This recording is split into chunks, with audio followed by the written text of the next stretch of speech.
नमस्कार, सनमार्ग लाइव में आपका स्वागत है। मैं हूं आपके साथ कौशल कुमार।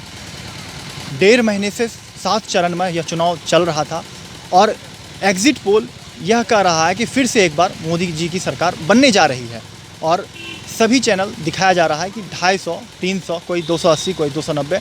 लेकिन पिछली बार भारतीय जनता पार्टी को 283 सीट आई थी और इस बार हम जानेंगे कि जनता की मूड क्या है, जनता किसे देखना चाहती है प्रधानमंत्री, और एग्जिट पोल क्या कह रहा है।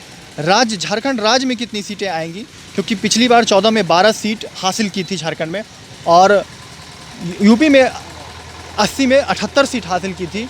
क्योंकि पश्चिम बंगाल का मूड इस बार नरेंद्र मोदी और अमित शाह सबसे ज़्यादा कार्यक्रम किए पश्चिम बंगाल में। ममता बनर्जी द्वारा काफ़ी वहाँ पे परेशानियों का सामना करना पड़ा, नोकझोंक हुई, बार बार दोनों के टीएमसी और बीजेपी कार्यकर्ताओं में झड़प देखा गया। लेकिन उसके बावजूद 42 सीटों पे बंगाल में भारतीय जनता पार्टी ने पूरी पुरजोर कोशिश की कि कितनी ज़्यादा सीट हम जीत कर और इस बार सरकार बनाने में कोशिश करेंगे। क्योंकि इस बार पश्चिम बंगाल की सीटें काफ़ी ज़्यादा मायने रखेगी, क्योंकि केंद्र में सरकार बनाने के लिए कम से कम पूर्ण बहुमत की सरकार बनाने के लिए जरूरी होता है। तो हम यहाँ से लोगों से जानेंगे कि आप लोगों को क्या कहता है कि एग्जिट पोल जो अभी दिखाया जा रहा है न्यूज़ में, क्या आप इसे सही मानते हैं?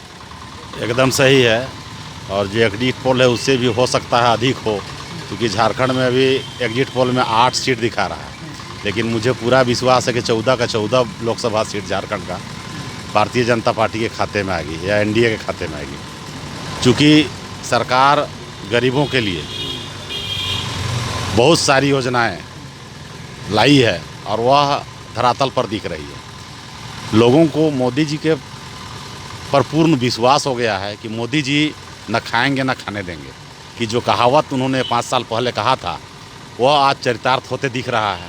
लेकिन यहाँ पे मैं आपसे रोकना चाहूँगा, बीच में ये पूछना चाहूँगा कि विपक्ष के द्वारा बार बार उन पे आरोप लगाया जा रहा है कि संविधान खतरे में है, चुनाव खत्म कर दिया जाएगा, रोजगार नहीं दिया जा रहा है, 15-15 लाख का वादा किया गया था। इन सब मुद्दों पर, जो मुद्दों पर चुनाव वो पिछली बार 2014 में लड़े थे, ये मुद्दों पर काम नहीं किया गया। विपक्ष द्वारा बार बार आरोप लगाया जा रहा है मोदी सरकार पर, तो क्या कहेंगे इस पर आप?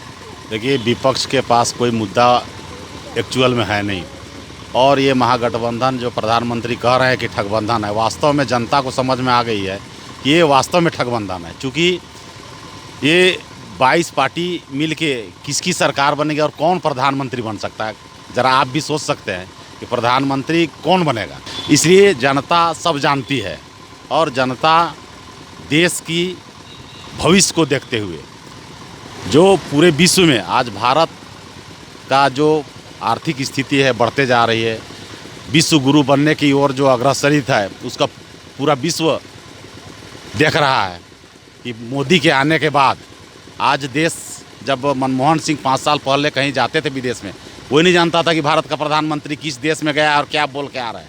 लेकिन आज प्रधानमंत्री नरेंद्र मोदी कहीं भी जाते हैं, पूरा देश देखता है कि वह कहाँ क्या कर रहे हैं और क्या देश के लिए क्या सोच रहे हैं दिन रात। तो कहीं ना कहीं लोग काफ़ी प्रभावित है नरेंद्र मोदी के कार्य से, चाहे देश की बात हो, योजनाओं की बात हो, और चाहे विदेश की बात हो। देश से विदेश तक नरेंद्र मोदी से प्रभावित है, चाहे वो नेता हो या भारत की 130 करोड़ की जनता हो। हम और भी लोगों से जानेंगे और उनसे पूछेंगे कि ईवीएम का रोना रोया जाता है, बोलते हैं कि ईवीएम में गड़बड़ी है। क्या इस बार भी ईवीएम में गड़बड़ी लग रहा है कुछ? क्या नहीं, ईवीएम में कोई गड़बड़ी नहीं था। सब हम लोग तो सब देख के जो भी वहाँ पर बटन दबा रहा था, जिस छाप में चाहे जिस पार्टी को दे रहा था वही आ रहा था, उसमें कोई तरह का गलती नहीं। तो कई महागठबंधन के कई नेताओं द्वारा यह आरोप लगाया गया था कि वोटिंग देने के दौरान बहुत सारे बूथों पर ईवीएम में गड़बड़ियां पाई गई थी, और आरोप भी लगाया कि भारतीय जनता पार्टी के पक्ष में वोट जा रहा है। तो उसका क्या असर पड़ेगा? आपको क्या लगता है कि ईवीएम को लेकर जो महागठबंधन बोलती है, तो क्या विकास या ईवीएम में गड़बड़ी? ईवीएम में गड़बड़ी नहीं हो सकता है, काहे कि जब विपक्ष जीता है तो उस समय तो उसको गड़बड़ी नज़र नहीं आता है। अभी साल भर पहले मध्य प्रदेश या फिर छत्तीसगढ़ इस सब में तो चुनाव जीता, उस समय तो गड़बड़ी नज़र नहीं ना आया उसको, तो अभी काहे गड़बड़ी हो जाएगा? तो वही तो, जब वह चुनाव महागठबंधन जीतती है तो ईवीएम में गड़बड़ी नहीं, और अगर हारती है तो बोलती है ईवीएम में गड़बड़ी। तो आप खुद सुन रहे हैं कि जनता क्या कह रही है कि अभी से जो ईवीएम का रोना रोया जा रहा है, तो ये ईवीएम में कोई गड़बड़ियाँ, अब चूँकि ईवीएम में टेक्नोलॉजी और भी बढ़ाया जा रहा है। आपने देखा होगा इस बार वीवीपैट के द्वारा वोटिंग किया कि जिस पार्टी को आप वोट दे रहे हैं उसका आपको पर्ची दिखाई देगा। तो ईवीएम में गड़बड़ी का कहीं भी शिकायत नहीं होगा। फिलहाल हम बात करेंगे एग्जिट पोल पर। आपको क्या लगता है झारखंड की 14 लोकसभा सीट में पिछली बार भाजपा को 12 सीटें आई थी, इस बार आपको क्या अनुमान लग रहा है? देखिए इस बार तो 8 से 10 आना चाहिए। देखिए मोदी जी जैसा सरकार या प्रधानमंत्री आज तक ना था और ना होगा। और मोदी जो कर दिए 5 साल में, हमको नहीं लगता कि कोई प्रधानमंत्री आज तक कैसा काम किया। डिजिटल इंडिया हो, मेरा देश के बारे में हो। आपको ऐसा क्या लाभ हुआ मोदी जी से? मोदी से मेरा देश ठीक है और उसके और योजनाएं, बहुत सारा योजनाएं जो लागू हुआ, बहुत सारा अभी स्टार्टिंग में है, बहुत सारा लाभ मिल रहा है, जनता तक पहुंच रहा है, हर बात को जनता तक जा रही है। जैसे मनमोहन सरकार थे तो उसको पता नहीं चलता था कि 10 साल में मनमोहन सरकार कौन सा है, प्रधानमंत्री का नाम क्या है। लेकिन अभी के डेट में प्रधानमंत्री मोदी जी को सबको जानता है, चाहे 2 साल का लड़का हो या 5 साल का लड़का हो, इतना तक कम उम्र का बच्चा जानता है कि प्रधानमंत्री का नाम क्या है। कांग्रेस से अच्छा काम बीजेपी कर रहा है और हम चाहते हैं मोदी का सरकार फिर से बने, फिर वही राज करे। इसलिए 300+ ई बार हम लोग का। तो कहीं ना कहीं 300 के पार युवा का कहना है कि 300 के पार इस बार आने का अनुमान लगाया जाता है। पश्चिम बंगाल में आप लोग देखेंगे किस तरह की ममता बनर्जी का तानाशाही रवैया वहाँ अपनाया गया कि टीएमसी के कार्यकर्ताओं द्वारा मारपीट भी देखी गई। आपको क्या लगता है कि इस तरह से जो किया गया वहाँ पे हंगामा, इस बार पश्चिम बंगाल में कितनी सीट का अनुमान आप लोग लगा रहे हैं? 42 सीट है वहाँ पे, आप लोग क्या अनुमान लगा रहे हैं? 20+ सीट होना चाहिए, 20-25+ सीट, क्योंकि ममता बनर्जी जैसे मतलब वहाँ कर रही है, जिस तरह का हो रहा है वैसे नहीं होना चाहिए वहाँ पे। हम रिसेंटली न्यूज़ में देखिए कहीं पढ़े थे कि वहाँ पे हिंदू लोगों के ऊपर कैसे जुल्म किया जाता है।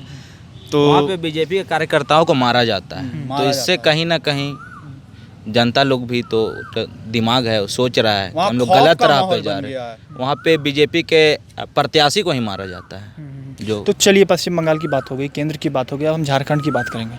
14 सीट में 12 सीट पिछली बार आई थी, इस बार आपको क्या अनुमान लगता है कि 14 में से कितनी सीट? 14 का 14 सीट बार आने वाली है। तो बीजेपी के नेता दावा करते हैं, क्लीन स्वीप करने की बात करते हैं, एग्जिट पोल दिखाया जा रहा है।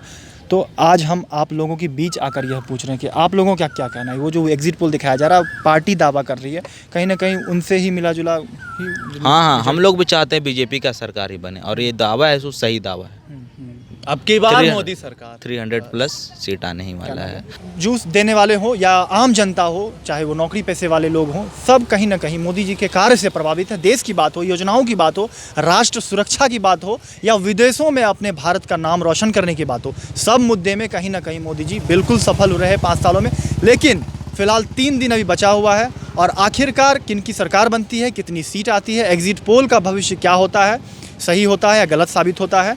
क्योंकि महागठबंधन के नेताएं बोल रहे हैं कि ये एग्जिट पोल पर भरोसा नहीं किया जा सकता है, टीवी को बंद कर दिया जाए, क्योंकि उन्हें यह अच्छा नहीं लग रहा है कि भाजपा की फिर से सरकार बनती नजर आ रही है। तो कहीं ना कहीं यह देखने के लिए आपको कुछ दिन और इंतजार करना पड़ेगा। फिलहाल आप एग्जिट पोल देखें। मैं अपने कैमरा सहयोगी मनीष के साथ कौशल कुमार, सनमार्ग लाइव के लिए रांची से।